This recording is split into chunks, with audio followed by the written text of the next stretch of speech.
Olá, bom dia, seja bem-vindo ao programa Opinião, aqui pela sua TV Cultura, pela sua TV Nova Nordeste. Muito obrigado a você também que nos acompanha através da Rádio Nova FM. Hoje a gente vai tentar ver diferenças, antagonismos. A gente vai procurar ver lados opostos, porque a gente sempre tem uma visão diferente daquilo que a gente pensa que é. Nós nunca nos apropriamos daquilo que devemos nos apropriar e na maioria das vezes pensamos sempre aquilo que não deveríamos pensar. Veja só essa pequena ilustração. Disse que um homem morreu e ele foi para os céus.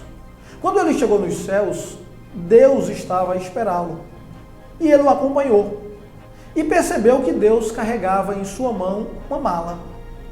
E curioso, ele disse: Senhor, o que é isso que tu tens aí na mala? E Deus, olhando para aquele homem, disse: aqui nessa mala estou carregando tudo que lhe pertence. E aí ele pensou e disse: Senhor, eu não sabia que eu poderia trazer para aqui dinheiro, joias, todos os meus bens. E ele disse: não, dinheiro, joias e bens são coisas terrenas. Isso nunca lhe pertenceu, é algo que lhe pertence. Ele disse: então com certeza nesta mala está vindo o amor dos meus pais, o amor e o carinho da minha família.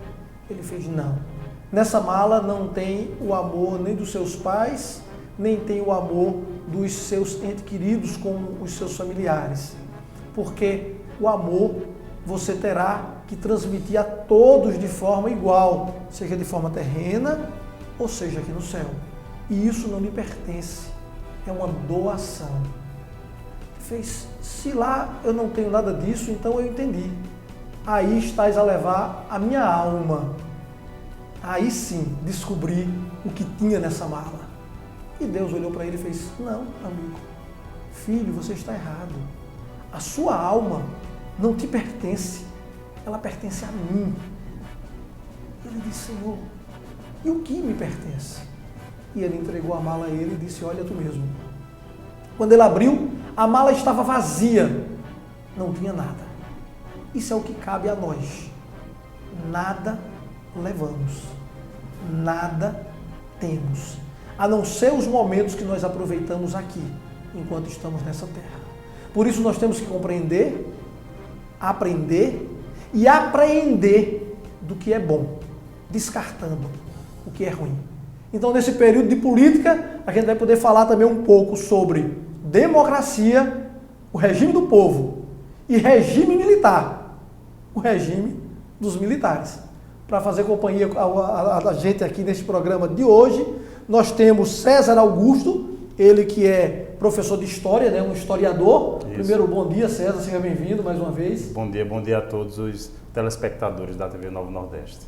E está comigo aqui também André Cavalcante, que é professor de contábeis e também contador. André, bom dia, seja bem-vindo. Bom dia, obrigado pelo convite.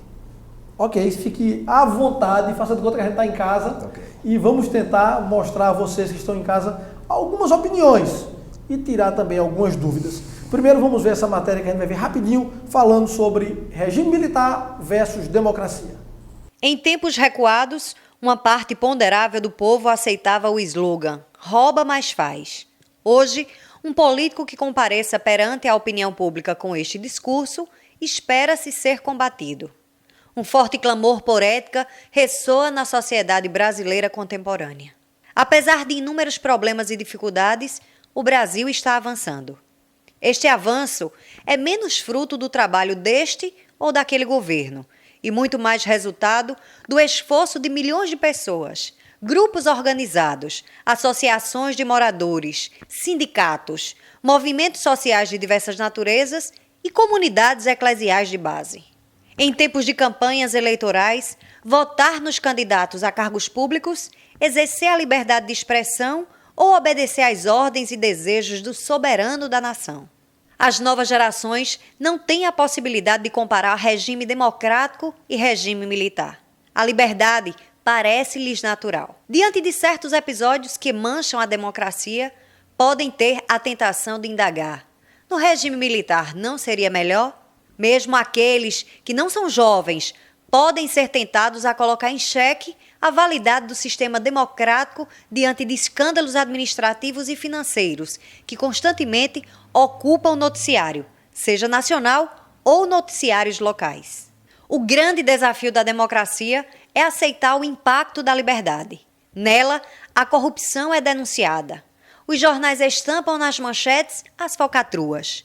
São apontados para conhecimento geral os conluios que traem o interesse público em benefício de interesses de grupos privilegiados. No regime militar, os mais vis procedimentos medram, sem que deles a opinião pública tome conhecimento. Os crimes só vêm à tona após a queda do regime militar, quando os carrascos passam a ter a face e nome. Assim, as cifras dos ladrões são contabilizadas. Em síntese, os desvios de conduta não existem como consequência da democracia. O sistema democrático, especialmente a liberdade de imprensa, apenas torna público os atos desonestos. O maior antídoto da corrupção é a possibilidade de contestar o jorro de luz sobre os fatos e a abertura de todas as cortinas. O crescimento da consciência de cidadania tem ampliado a rejeição do povo a todos os artifícios que fazem da política um espaço secreto. A transmissão dos debates parlamentares pela televisão, seja através dos canais comerciais, seja através da TV Senado ou TV Câmara, é um progresso. O Brasil vive uma hora de debate e, a partir de agora, não será diferente no programa Opinião, pela sua TV Nova Nordeste, pela sua TV Cultura. Democracia é isso, é você poder expor a sua opinião e ser respeitado por isso. Então eu diria aqui, César e André, que se a gente parar para raciocinar de forma bem natural, bem tranquila, a gente vai perceber que cada coisa tem o lado bom e o lado ruim. Quem não lembra, quem viveu esse momento, talvez o César não tenha, aliás, o César tenha vivido, mas talvez o André não tenha vivido esse momento, ou quem sabe os dois não tenham nem vivido esse momento tão forte do regime militar, mas eu participei desse regime e eu posso dizer que eu tenho saudade de muitas das coisas que aconteciam na época do regime militar. Outras eu abomino, não quero nem ver. Prefiro 1000 vezes a democracia ao regime militar. Mas tenho saudade de algumas coisas, como poder andar na rua livremente, sem medo de bandido, de violência, porque a gente sabia que bandido era tratado como bandido e não como direitos humanos para cá, para lá, puxa para cá, e o cidadão de bem ficando rejeitado. Eu acho que a opção de bandido é ser bandido. Direitos humanos existe depois que o bandido tem a imposição sobre o ser humano e a vida dele é resguardada. Porque para mim, quando ele tem qualquer ato contra a vida do ser humano comum que está de bem, ele perde todos os direitos do mundo, sejam humanos ou desumanos. E algumas outras coisas que eu quero distância, como por exemplo o direito de imprensa. Está falando tudo isso aqui que eu não poderia estar falando se eu estivesse no regime militar. De maneira isso, André e César. É verdade. Quando você diz assim, eu sinto saudades do tempo do regime, algumas coisas pelo amor de Deus, eu nunca disse não. Eu não sinto saudade do regime militar, não. Ao contrário, eu prefiro a democracia com toda a roubalheira. Mas de tudo que aconteceu, alguns pontos que aconteceram no regime. Se você olhar o regime, foi um dos maiores PIBs que o Brasil teve. O Brasil teve quase mais de 10% de PIB no regime militar, no processo econômico. Lógico que também quando caiu, a queda foi vertiginosa. Foi uma queda horrível. Mas assim, o que é que acontece? As pessoas sempre me procuram e dizem, professor, o que é que está acontecendo? Por mais que a gente tenha a democracia nas mãos, mas a gente parece que não sabe viver com ela. O assalto, todo o processo roubalheiro, todo o processo de corrupção que a gente vê hoje, né? Que aí a gente não conseguia enxergar isso no regime militar, embora houvesse. Embora a corrupção ela está aí desde os primórdios. Mas assim, o processo democrático, acredito que o Brasil deu um salto logo depois da ditadura militar. Isso aí a gente não pode contestar. O que a gente pode contestar são alguns atos do regime militar e há quem diga que o próprio regime militar é totalmente contestável. Há quem diga. Né? Pelo menos eu sei de uma coisa, a gente não via ninguém do regime militar com riqueza. Acabou o regime militar e os homens, os generais que estavam no poder, homens íntegros, no que se diz respeito a desvio de conduta financeira, a gente continua vendo todos eles com a mesma conduta financeira. Se bem que, por ser militar, eles agiam às vezes de violência e etc, né? Mais ou menos assim. Né? Eu vejo da seguinte forma, né? Eu já ouvi muito falar sobre regime militar, onde tinha segurança, como você bem colocou, pessoas íntegras, né? Aquelas que realmente lutavam pelo crescimento do país. Tá? E eu vejo hoje pessoas no poder que visam o crescimento próprio, né? Esquece do povo. Eu acho que a maior democracia, como eu estava falando com César, é na hora do voto, né? Aquilo que a gente escolhe. Então a gente tem que pensar, a gente tem que analisar e votar naquilo que a gente acredita. O grande problema que eu vejo hoje, né, na democracia, que é aquele voto direto, né, quando a gente escolhe, é que as pessoas eleitas, né, não estão representando o povo, né, não estão visando o bem coletivo, o bem pessoal. Individual. Né? Exatamente. E o pessoal costuma dizer, não, mas todos são iguais. São não. O problema é que você vota nos mesmos. Se toda vez a gente mudar... Isso. Toda vez a gente vai ter um sangue novo lá, aí você vai poder analisar um por um. Eu, na minha visão, não colocaria lá ninguém, nem que fez um bom mandato. Você foi eleito, fez um bom mandato, fez, agora dê a vez ao outro, que o outro vai ter que fazer igual a você.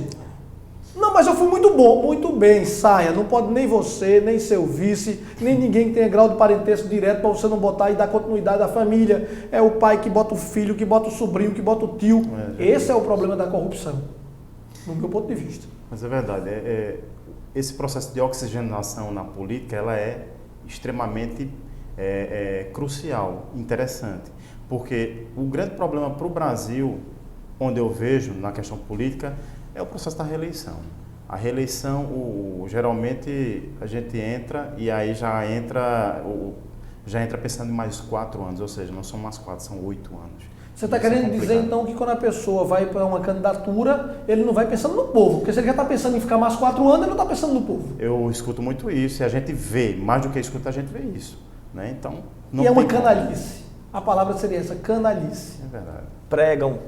Pregam que querem oportunidades, né, que querem fazer algo, mas já entram, quando são eleitos, já entram pensando na continuidade. Vamos continuar o nosso trabalho, trabalho que não está sendo feito. Então, eu poderia perguntar aqui a vocês, é uma bomba chiando esse tal de voto? A gente vai saber e vai responder daqui a pouquinho, após o intervalo. A gente volta já já.